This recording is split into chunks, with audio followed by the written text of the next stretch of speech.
राधे राधे, जय माता की भक्तों। आप सभी का स्वागत करती हूँ स्पिरिचुअल ज्ञान साधना में और आप सभी से अनुरोध करती हूँ कि स्पिरिचुअल ज्ञान साधना को सब्सक्राइब कर लीजिए और बेल आइकन को प्रेस कर दीजिए ताकि आपको नई नई वीडियोस का नोटिफिकेशन। जय श्री हरि, जय माता की। राधे राधे भक्तों, कैसे हैं आप सभी लोग। आशा करते हैं भगवान की कृपा से सभी लोग बहुत अच्छे होंगे।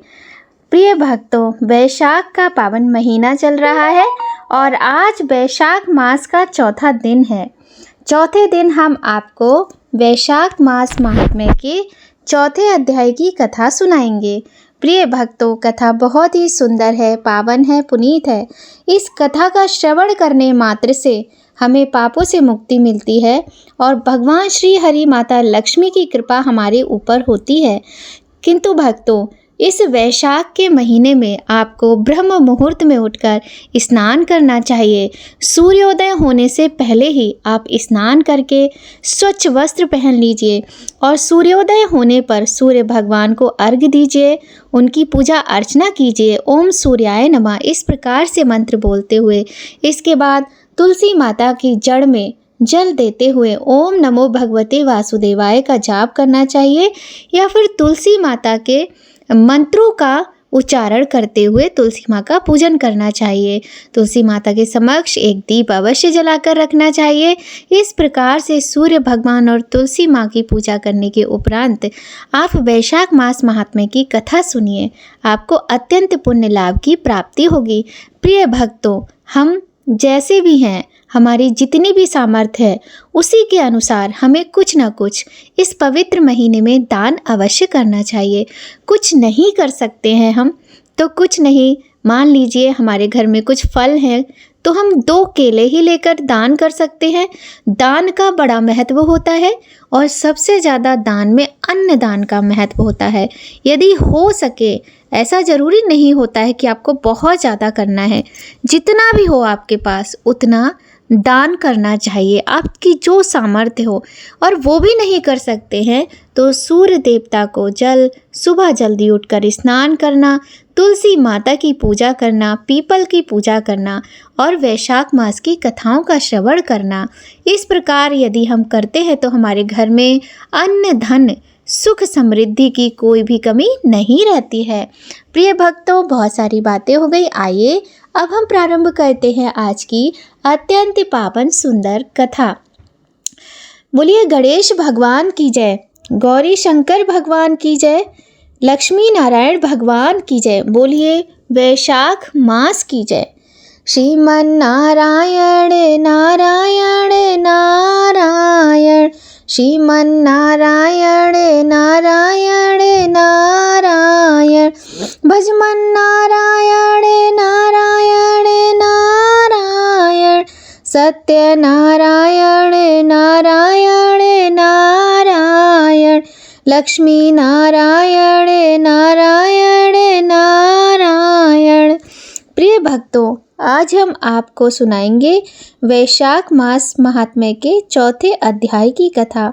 अभी तक 3 अध्याय की कथा हो चुकी है। यदि आपने नहीं सुनी है तो चैनल पर जाकर आप पीछे के दिनों में इन 3 अध्यायों की कथा का श्रवण भी अवश्य कीजिएगा। आइए भक्तों, प्रारंभ करते हैं कथा।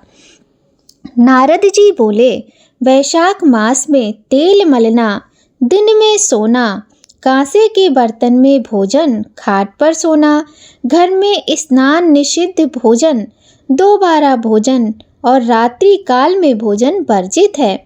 वैशाख के महीनों में नियम पूर्वक कमल के पत्तों पर भोजन करने से सब पापों से निवृत्त होकर विष्णु लोक मिलता है। वैशाख की दोपहरी में थके हुए ब्राह्मणों की चरण सेवा करने से सब व्रतों से उत्तम व्रत कर लिया ऐसा समझो। जो दोपहर के समय मार्ग चलने से अपने घर आए हुए ब्राह्मणों को सुंदर आसन देकर उसके चरणों को दबाता है और चरणोदक को अपने मस्तक पर छिड़कता है, उसके सब बंधन कट जाते हैं। उसको गंगा आदि संपूर्ण तीर्थों में स्नान करने के बराबर फल मिलता है। जो मनुष्य वैशाख माह में स्नान नहीं करते और कमल के पात्र पर भोजन नहीं करते हैं,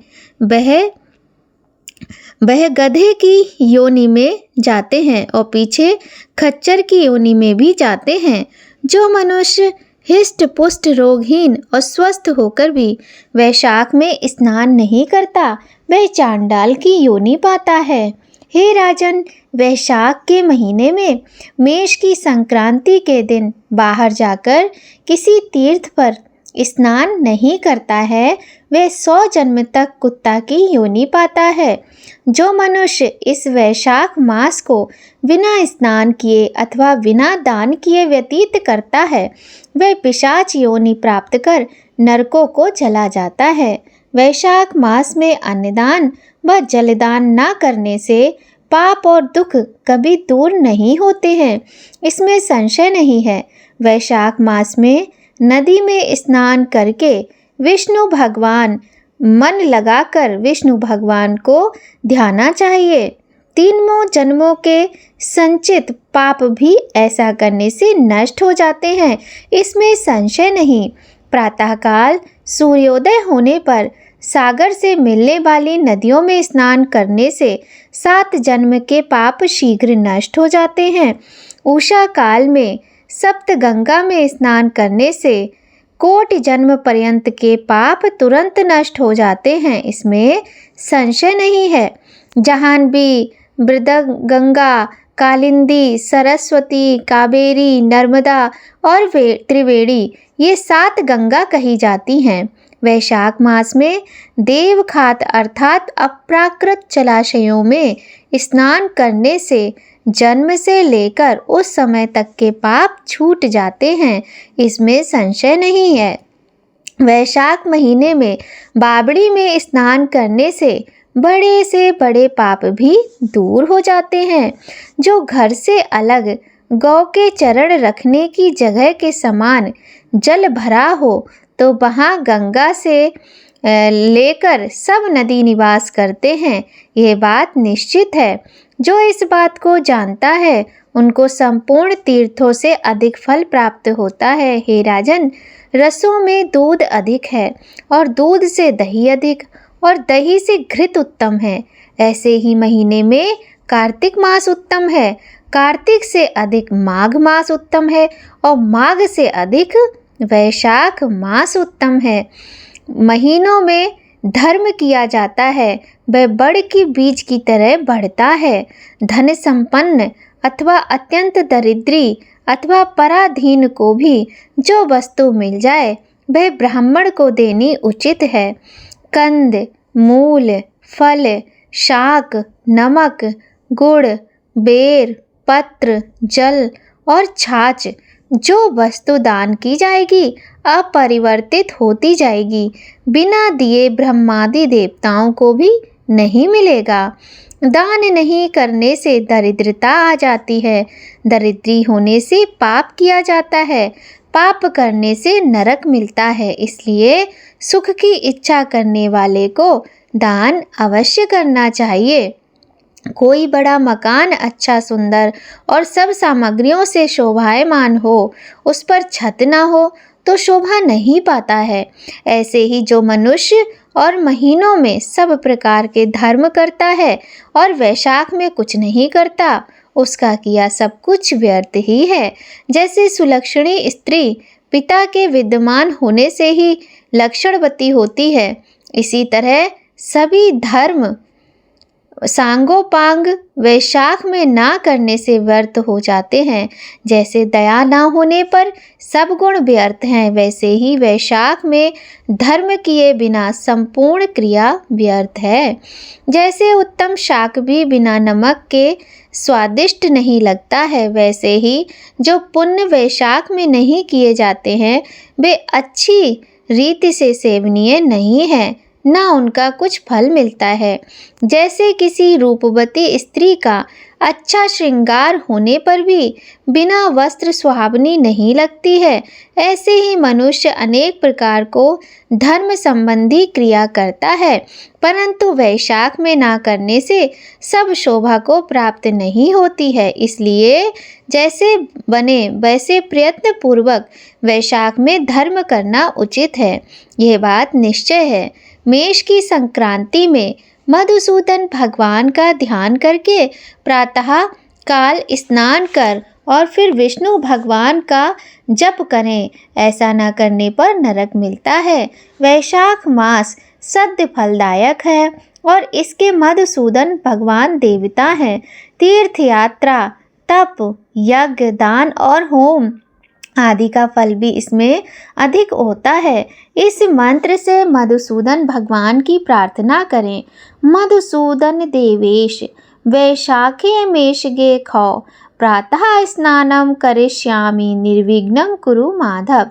हे मधुसूदन देव देव, हे माधव, मैं वैशाख में मेष की संक्रांति भर प्रातः स्नान करने की कामना करता हूँ। आप इसे निर्विघ्न पूर्ण कर दीजिए। फिर अर्घ्य दें। अर्घ्य मंत्र वैशाखे मेषगे भानौ प्रातः स्नान परायणा अर्घ्य तेहम प्रदास्याम ग्रहण मधुसूदन। अर्घ्य मंत्र का अर्थ है, हे मधुसूदन, वैशाख में मेष की संक्रांति में स्नान कर आपको अर्घ्य देता हूँ। इसे भली भांति ग्रहण कीजिए। गंगा आदि सब नदी तीर्थ, सब जलाशय मेरे दिए हुए अर्घ्य को प्रसन्नता से ग्रहण करो और मुझ पर प्रसन्न हो। आप पापियों पर शासन योग्य समदर्शी सबके स्वामी हैं, इसलिए मेरे दिए अर्घ्य को ग्रहण कर यथोचित फल दीजिए। इस प्रकार अर्घ्य दे स्नान करें और फिर वस्त्र पहनकर अपने कर्मों को करें। वैशाख में होने वाले फूलों से मधुसूदन भगवान का पूजन करके विष्णु भगवान की वैशाख मास संबंधी दिव्य कथा सुने। वह कोटि जन्म के संचित पापों से छूटकर मोक्ष पाता है। उसको पृथ्वी, स्वर्ग और पाताल कहीं भी दुख नहीं होता। वह कभी गर्भ में नहीं आता है और ना कभी माता का दूध पीता है। जो वैशाख में कांसे के पात्र में भोजन करता है और उत्तम कथा नहीं सुनता, ना स्नान दान करता है, वह नरक में ही जाता है। 1000 ब्राह्मणों की हत्या का पाप किसी तरह दूर हो जाता है, परंतु जो वैशाख में स्नान नहीं करता उसका पाप कभी दूर नहीं होता। जो मनुष्य स्वाधीन शरीर से स्वतंत्रवर्ती जल में स्नान करता है और स्वाधीन जिह्वा से हरि इन 2 अक्षर का उच्चारण करता है, यदि वह नीच वैशाख में प्रातःकाल स्नान नहीं करता है तो उसे जीवित हुआ ही नहीं मरा हुआ समझो। इसमें कोई संदेह नहीं है। जिसने किसी भी प्रकार से वैशाख के महीने में मधुसूदन भगवान का पूजन नहीं किया, वह मूढ़ बुद्धि सूकर की योनि पाता है। जो तुलसी दल से वैशाख में मधुसूदन भगवान का पूजन करता है, वह सार्वभौम राजा हो कोटि जन्म तक अनेक सुख भोगता है। फिर अपने करोड़ कुलों को लेकर विष्णु भगवान के सायुज्य से मुक्ति पाता है। श्रीमन नारायण नारायण नारायण सत्य नारायण नारायण नारायण लक्ष्मी नारायण नारायण नारायण सत्य नारायण नारायण नारायण। बोलिए लक्ष्मी नारायण भगवान की जय। बोलिए दामोदर भगवान की जय। प्रिय भक्तों, ये था वैशाख मास महात्म्य के 4थे अध्याय की कथा। आपको आज की ये कथा कैसी लगी? कमेंट करके ज़रूर बताइएगा। प्रिय भक्तों, बहुत ही सुंदर वैशाख मास की कथाएं हैं और वैशाख मास के ये छोटे छोटे सुंदर सुंदर नियम करने से हमें अपने जीवन में अनेकों कष्टों से, रोगों से मुक्ति मिलती है और हमारी समस्त मनोकामनाएं भी पूर्ण होती हैं। अतः इन कथाओं का श्रवण हमें अवश्य करना चाहिए। एक बार की बात है, यशोदा मैया प्रभु श्री कृष्ण की उलाहनाओं से तंग आ गई थी और छड़ी लेकर श्री कृष्ण की ओर दौड़ी। जब प्रभु ने मैया को क्रोध में देखा तो वह अपना बचाव करने के लिए भागने लगे। भागते भागते भगवान श्री कृष्ण एक कुम्हार के पास पहुँचे। कुम्हार तो अपने मिट्टी के घड़े बनाने में व्यस्त था, लेकिन जैसे ही कुम्हार ने श्री कृष्ण को देखा तो वह बहुत प्रसन्न हुआ। कुम्हार जानता था कि श्री कृष्ण साक्षात परमेश्वर हैं। तब प्रभु ने कुम्हार से कहा कि कुम्हार जी, आज मेरी मैया मुझ पर बड़ी क्रोधित हैं। मैया छड़ी लेकर मेरे पीछे आ रही हैं। भैया मुझे कहीं छुपा लो। तब कुम्हार ने श्री कृष्ण को एक बड़े से मटके के नीचे छिपा दिया। कुछ ही क्षणों में मैया यशोदा भी वहां आ गई और कुम्हार से पूछने लगी, क्यों रे कुम्हार, तूने कन्हैया को देखा है क्या? कुम्हार ने कह दिया, नहीं मैया, मैंने कन्हैया को नहीं देखा। श्री कृष्ण ये सब बातें बड़े से घड़े के नीचे छिपकर सुन रहे थे। अब मैया तो वहां से चली गईं। अब प्रभु श्री कृष्ण कुम्हार से कहते हैं, कुम्हार जी, यदि मैया चली गई हो तो मुझे इस घड़े से बाहर निकालो। कुम्हार बोला, ऐसे नहीं प्रभु जी, पहले मुझे 84 लाख योनियों के बंधन से मुक्त करने का वचन दो। भगवान मुस्कुराए और कहा, ठीक है, मैं तुम्हें 84 लाख योनियों से मुक्त करने का वचन देता हूँ, अब तो मुझे बाहर निकाल दो। कुम्हार कहने लगा, मुझे अकेले नहीं प्रभु जी, मेरे परिवार के सभी लोगों को भी 84 लाख योनियों के बंधन से मुक्त करने का वचन दोगे तो मैं आपको इस घड़े से बाहर निकालूंगा। अब प्रभु जी कहने लगे, भाई चलो ठीक है, उनको भी 84 लाख योनियों के बंधन से मुक्त होने का मैं वचन देता हूँ। अब तो मुझे घड़े से बाहर निकाल दो। अब कुमार कहता है, बस प्रभु जी, एक विनती और है, उसे भी पूरा करने का वचन दे दो तो मैं आपको घड़े के बाहर निकाल दूंगा। भगवान बोले, वो भी बता दो, क्या कहना चाहते हो? कुम्हार कहने लगा, प्रभु जी, जिस घड़े के नीचे आप छुपे हो उसकी मिट्टी मेरे बैलों के ऊपर लाद के लाई गई है। मेरे इन बैलों को भी 84 के बंधन से मुक्त करने का वचन दे दो। भगवान ने कुम्हार के प्रेम पर प्रसन्न होकर उन बैलों को भी 84 के बंधन से मुक्त होने का वचन दिया। प्रभु बोले, अब तो तुम्हारी सब इच्छा पूर्ण हो गई, अब तो मुझे घड़े से बाहर निकाल दो।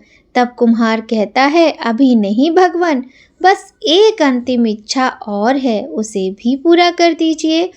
और वह यह है कि जो भी प्राणी हम दोनों के बीच के इस संवाद को सुनेगा उसे भी आप 84 लाख योनियों से मुक्त कर देंगे। बस यह वचन दे दो तो मैं आपको इस घड़े से बाहर निकाल दूंगा। कुम्हार की प्रेम भरी बातों को सुनकर प्रभु श्री कृष्ण बहुत प्रसन्न हुए और कुम्हार की इस इच्छा को भी पूरा करने का वचन दे दिया। फिर कुम्हार ने बाल श्री कृष्ण को घड़े के बाहर निकाल दिया, उनके चरणों में साष्टांग प्रणाम किया, प्रभु के चरण धोए और चरणामृत लिया, अपनी पूरी झोपड़ी में चरणामृत का छिड़काव किया और प्रभु जी के गले लगकर इतना रोए कि प्रभु में ही विलीन हो गए। जरा सोचिए, जो बाल श्री कृष्ण 7 कोस लंबे चौड़े गोवर्धन पर्वत को अपनी उंगली पर उठा सकते हैं तो क्या वो एक घड़ा नहीं उठा सकते थे? लेकिन बिना प्रेम रीझे नहीं नटवर नंद किशोर, कोई कितने भी यज्ञ करे, अनुष्ठान करे, कितना भी दान करे, चाहे कितनी भी भक्ति करे, लेकिन जब तक मन में प्राणी मात्र के लिए प्रेम नहीं होगा, प्रभु श्री कृष्ण नहीं मिलते। बोलिए जय श्री कृष्णा, राधे राधे।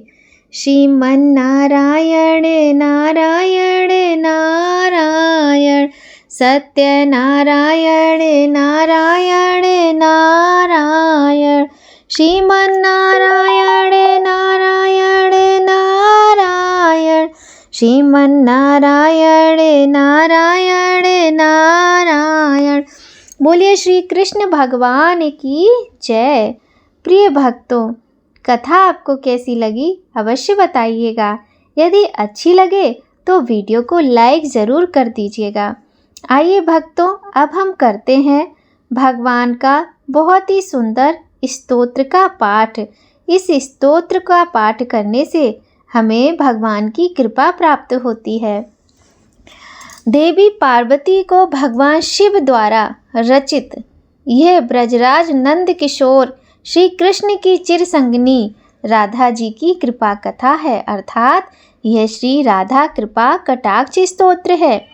मुनीन्द्र वृंद वंदिते त्रिलोक शोक हारिणी प्रसन्न वक्त्र पंकजे निकुंज भूविलासिनी ब्रजेंद्र भानुनंदिनी ब्रजेंद्र सुनु संगते कदा करिष्यसि मां कृपा कटाक्ष भाजनम् अशोक वृक्ष वल्लरी वितान मंडप स्थिते प्रवाल वाल पल्लव प्रभारुडांध्रि कोमले बराभय स्फुरत् करे प्रभूत संपदालये कदा करिष्यसि मां कृपा कटाक्ष भाजनम् अनंग रंग मंगल प्रसंग भंगुर भ्रुवाम सभ्रिवम ससंभ्रवम दृगंत बाणे पातने निरंतरम वशीकृत प्रतीत नंद नंदने कदा करिष्यसि मां कृपा कटाक्ष भाजनम् तटित सुवर्ण चंपक प्रदीप्त गौर विग्रहे मुख प्रभा परास्ते कोटि शारदेन्दु मंडले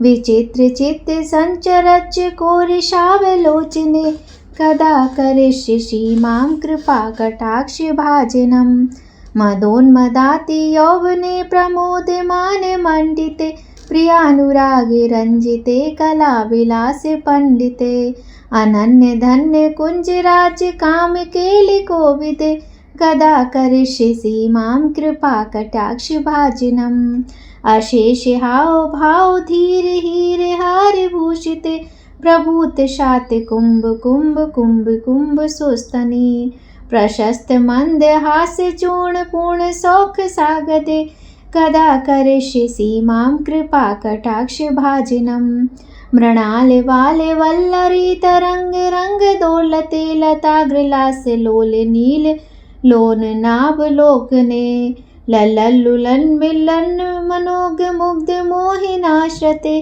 कदा करिष्यसि मां कृपा कटाक्ष भाजनम् सुवर्ण मल्लिकांचित त्रिरेख कंबु खंडगे त्रिसूत्र मंगली गुण त्रिरत्न दीप्त दीधिते सलोल नील कुंतल प्रसून गुच्छ गुंफिते कदा करिष्यसि मां कृपा कटाक्ष भाजनम् नितंब बिंब लंब मान पुष्प मेखला गुड़े प्रशस्त रत्न किंकड़ी कलाप मध्य मंजुले करेंद्र शुंड दंडिका बरु सौभ गोरुके कदा करिष्यसि मां कृपा कटाक्ष भाजनम् अनेक मंत्र नाद मंजु नूपुरारव स्खलत समाज राजे हंस वंश निकवड़ाति गौरवे बिलोल हेम वल्लरी विडम्ब चारु चंक्रमे कदा करिष्यसि मां कृपा कटाक्ष भाजनम् अनंत कोटि विष्णुलोक नम्र पद्मजार्चिते हिमाद्रिजा पुलोमजा विरिंचजा वरप्रदे अपार रिद्धि सिद्धि दिग्ध सद पांगुली नखे कदा करिष्यसि मां कृपा कटाक्ष भाजनम् मखेश्वरी क्रियेश्वरी स्वधेश्वरी सुरेश्वरी त्रिवेद भारतीश्वरी प्रमाण शासनेश्वरी रमेश्वरी क्षमेश्वरी प्रमोद काननेश्वरी ब्रजेश्वरी प्रजाधिपेशि राधिके नमोस्तुते इति ममद्भुतं स्तवं रेशम भानुनन्दिनी करोतु संततं जनं कृपा कटाक्ष भाजनम् भवेत् दैव संचित त्रिरूप कर्म नाशनम् लभेत तदा ब्रजेन्द्र सुनु मण्डल प्रवेशनम। राकायां च शिष्टां सिताष्टम्यां दशम्यां च विशुद्धि एकादश्यां त्रयोदश्याया पठेत साधिका सुधी। यं यं कामयते कामं तं तमाप्नोति साधिका। राधा कृपा कटाक्षेण भक्ति स्यात् प्रेम लक्षणा। उरुदग्ने नाभिदग्ने हृदग्ने कंठदग्ने राधा कुंड जले स्थिता या पठेत साधिका शतम्। तस्य सर्वार्थ सिद्धि स्यात् वाक्य सामर्थ्यं तथा लभेत ऐश्वर्यं च लभेत साक्षात् दृशा पश्यति राधिकाम्। तेन सा तत्क्षणादेव तुष्टा दत्ते महावरम्। येन पश्यति नेत्राभ्यां तत्प्रियं श्याम सुन्दरं। नित्यलीला प्रवेशं च ददाति श्रीव्रजाधिपा। अतः परतरं प्रार्थ्यं वैष्णवस्य न विद्यते। बोले श्री राधा रानी की जय। श्री राधिकाया नमः। प्रिय भक्तों, अब हमने राधा कृपा कटाक्ष स्तोत्र का संपूर्ण पाठ सुना। आज की ये वीडियो यदि आपको थोड़ी भी अच्छी लगे तो वीडियो को लाइक ज़रूर कीजिएगा, और यदि चैनल पर पहली बार आए हैं तो चैनल को सब्सक्राइब करके बेल आइकन प्रेस कर दीजिएगा, ताकि आपको महत्वपूर्ण वीडियोस का नोटिफिकेशन सबसे पहले मिले। तो भक्तों, आज की वीडियो में बस इतना ही। मिलते हैं आपसे नई कहानी नई जानकारी के साथ नए वीडियो में। तब तक सभी लोग खूब खुश रहिए, स्वस्थ रहिए, प्रसन्न रहिए। जय माता की। राधे राधे भक्तों।